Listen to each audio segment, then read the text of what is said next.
dusk is deepening.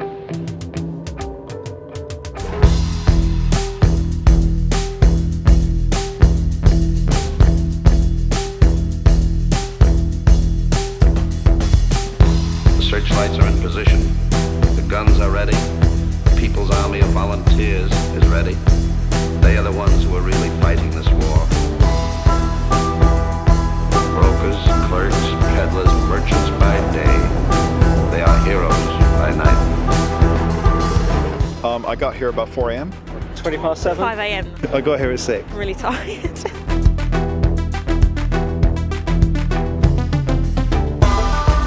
I just want to buy music. I don't get the chance to buy music in my country, so I'm like really excited about it. London can't take it.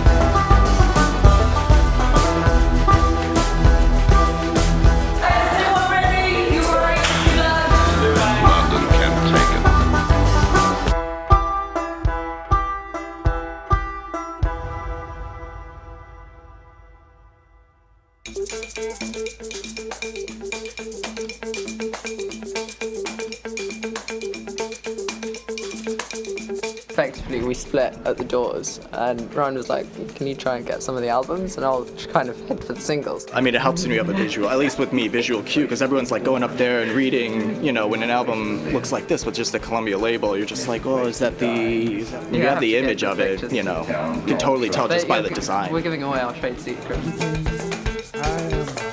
Well, I came in thinking I'm going to get the Peace album, and then I leave with 6 others. But then I forget coming in how much I love going through things, and then, you know, you find bits and pieces that you're like, oh my God, I've been looking for this for ages.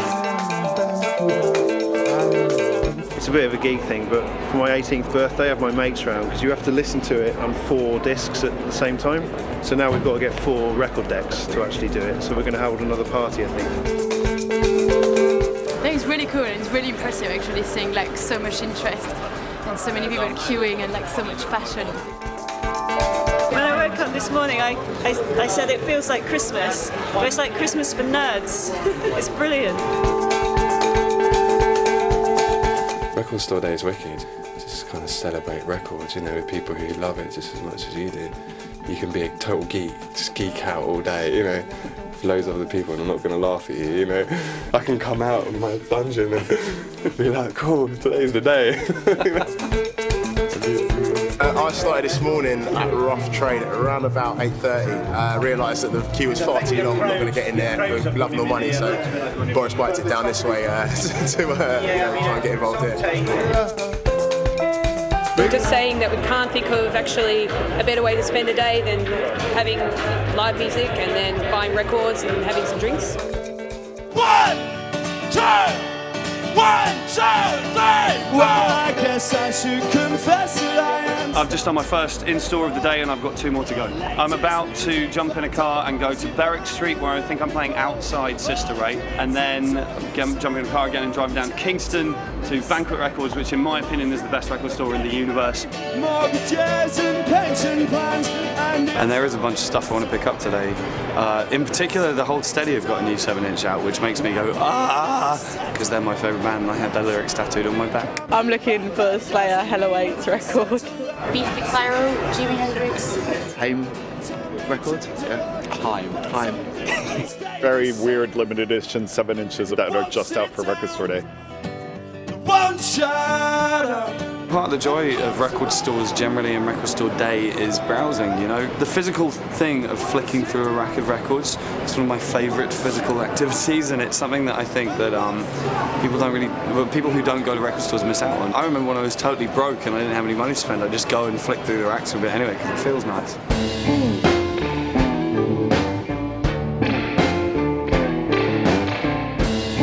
Smoke Fairies, and we're here on Berwick Street for Record Store Day. In the music industry, it feels kind of hard sometimes being musicians, but today seems to kind of celebrate that, and there's so many people out here in support of record stores and unsigned artists, and it's just a really good celebration to be part of, and it just makes me feel really happy.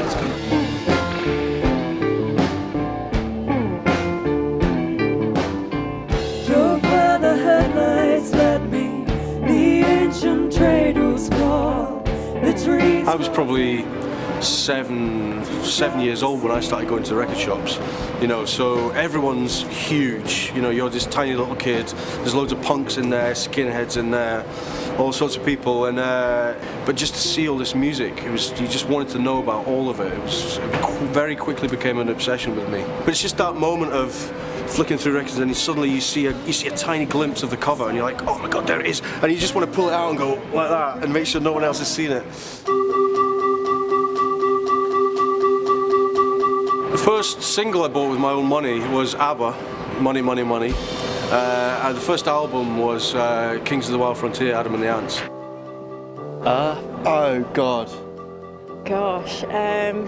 Hollywood by Marilyn Manson. Yeah, now 6, and I was about 11. Sing When You're Winning by Robbie Williams. It was the live Gary Glitter album. May or may not have been the Spice Girls. It was a Linkin Park album, was it Meteora? The Stones, Little Red Rooster. It was the band, the band, the Brown Album as it's known in the trade. You know what, I got given by my dad when I was like 10, he gave me like the 12-inch of Goodbye Yellow Brick Road, and it's like the artwork, there's loads of artwork in it, it's just beautiful. First record I bought, Badly Drawn Boys, Out of the Wildebeest. It's just crying on the train. It's the beauty of picking up a record and, you know, getting the sleeve out, you know, getting the record out and placing it on the player and putting the needle down, and it's like, it's a journey that you can't just skip from track to track. You've got to take time to enjoy the record, you know, from beginning to end, and I feel it's one of the beauties of vinyl, you know. Something about just having a physical piece of music. I think it's like a different listening experience, like it sounds so like raw on vinyl. It's more of a niche thing. People that like vinyl love vinyl. And it's not just about listening to the music. I would say it's a bit like caffeine. If you like your music and you want to grab your music, fine, that's great. You can grab it anywhere and grab it in a single coffee shop. If you actually want to appreciate the music, it's like sitting down and making a perfect cup of tea. With a record, you've got something physical, but you can take the time to actually sit and listen and to be with the music and to totally enjoy it.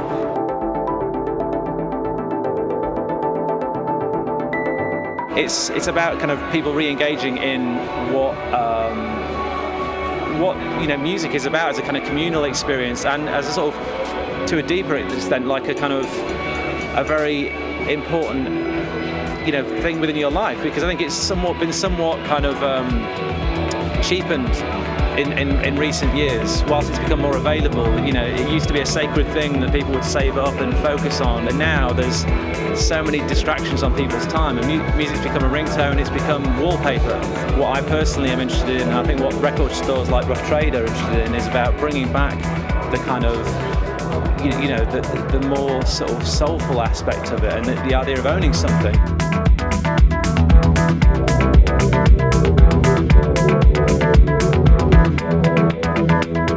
I see my little cousins and stuff, they download stuff, but their music is really expendable. Like the life cycle of a good artist for them is 2 weeks. You know what I'm saying? I was like, man, you're not enjoying. It's like eating fast food, man. It's like you could enjoy it in a better way, you know. And I got him into buying, and now he goes to concerts. So now he's like, okay, I went to look for it, I bought it, I took it out of the wrapping, I listened to it, I told everybody else I had it, I bought a ticket, I went to see the show, I bought the t-shirt. So now he's a full experience for him, you know.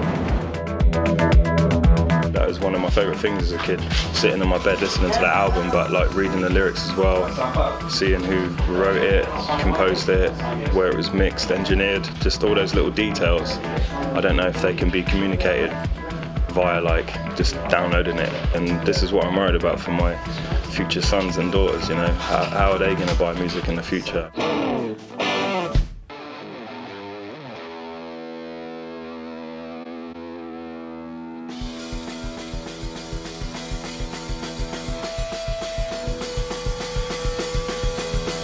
We're the Stripes, we're just outside Rough Trade East, and we've just played here for Record Store Day.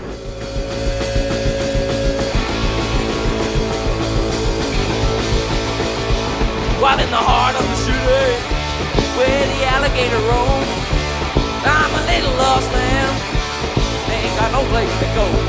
Stones, early Stones. Yardbirds, Dave Edmunds, Rockpile. It was all his house mainly. Like myself and Pete would have grown up in Ev's house. Our parents would have been friends, so we would have been over there quite a bit, and we kind of digested that record collection from quite an early age. You listen to it more if it's on vinyl because you don't skip between tracks. You can't, fast forward or anything like that. So it's the whole, I suppose, experience of actually getting what you want and actually being saving up for your record and going out and buying it is. And you have artwork and you have all that sort of stuff that goes with it. You don't really get with a download. I'm looking for a lover in the heart of the city. It was really nice to see a lot of younger people here for Record Store Day because, there is a bit of a generational divide about music. The younger kids, the record store's a slightly more kind of mystical beast, and it's really great to see people coming in and learning about how awesome record stores are, because there's so much they can add that you just can't get from sitting there downloading and stuff off the internet. It's about meeting people as well. Do you know what I mean? So many of them, my friends that I've got, are people I met in Selectadisc, and I started a conversation with them because they're wearing a Descendants t-shirt or whatever. Well, it's a great thing, isn't it? Thank goodness that there's still shops around, Well, they were kind of, they were a cultural centre really of the town, for me anyway. It was a place you gravitated towards and spent a long time just in there listening to stuff, getting to play stuff until they got fed up and kicked you out. Good night.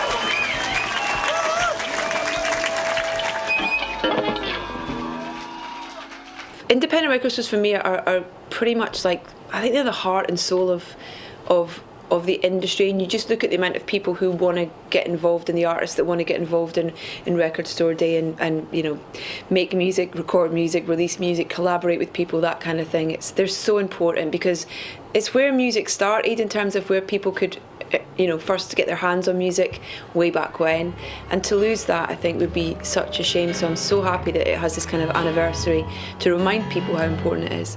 A lot of my friends and kind of have been involved in Record Store Day every year, and I think it's a brilliant thing. And I'm always in Rough Trade East, my local record store, so it's amazing to be doing a show in here. I never really thought I would be, to be honest. Record Store Day is just a celebration of record shops and that kind of unique place they have in their local community, and the culture of the record store is where people come and hang out, and it's where you discover stuff. It's where you discover friends and enemies and records that you love and stuff that you hate, and they're really important. I can't imagine growing up without record shops to hang out in.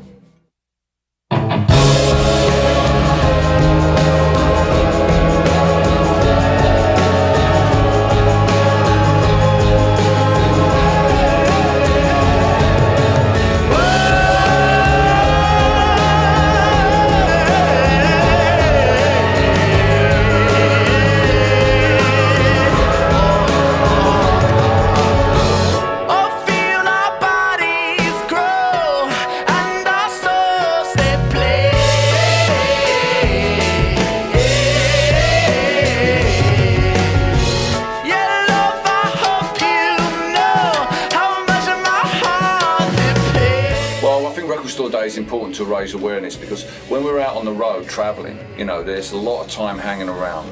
So record shops in towns out there are the only thing standing between us and serious self-abuse. I guess that's love. I can't pretend.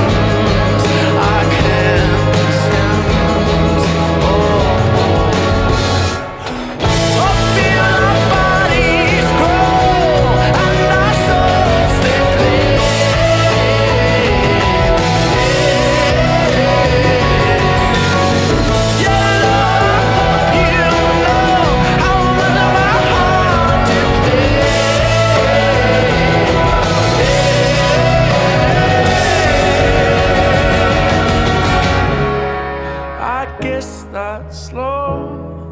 I can't pretend, I can't pretend. I guess that's love. I can't pretend, I can't pretend.